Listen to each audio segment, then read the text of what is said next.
The situation surrounding Kim Davis and the issuance of marriage certificates to same-sex couples has gotten worse.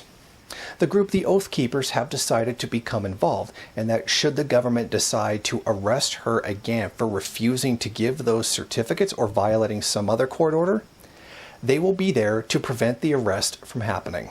If you'll recall, this is the same militia which engaged in the standoff at the Bundy Ranch threatening civil war with the Bureau of Land Management, placed armed guards outside Army recruiting stations after the Chattanooga shooting, threatened to kill Ferguson protesters if they damaged any property they were protecting.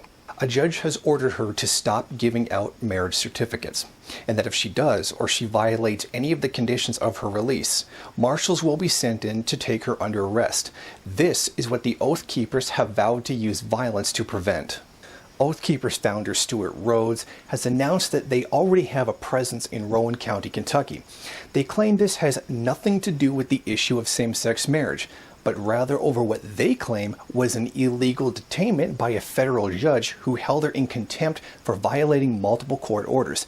Rhodes is quoted as saying, "As far as we're concerned, this is not over. And as you said, this judge needs to put on notice that his behavior is not going to be accepted. And, we'll be there to stop it and intercede ourselves if we have to. If the sheriff, who should be interceding, is not going to do his job, and if the governor is not going to do the governor's job of interceding, then we'll do it."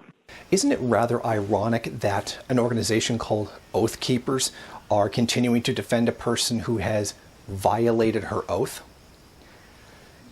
These are the kinds of people who always go on about Obama being a Marxist Kenyan, about sedition and treason, and that Obama is this and that, has violated the Constitution, and he's inherently evil.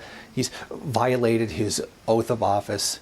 And yet, here they are, very clearly, doing that exact same thing.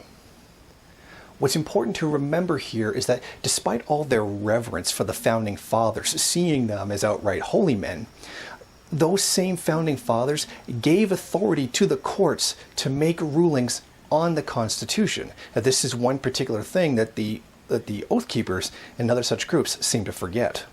The fact is, these people are a bigger threat to the U.S. than radical Islam.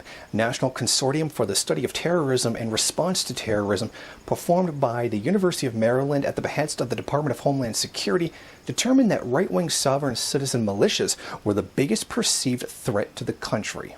And what is all of this really over? All of this is just to prevent two people who love each other from getting married because one person's holy book says that they shouldn't do it. I mean, is that really where we are? We're going to risk a standoff with police and militias just because two people who love each other want to get married? People are willing to risk their lives over that. There's so very little love in this world as it is. Could such people just not try to exterminate that? Can two people who love each other just be allowed to do that and have that recognition? I think this really shows one clear thing. All of this has nothing to do with preserving marriage or even preserving love. This all has to do with hate. And one thing that really concerns me, where is the left?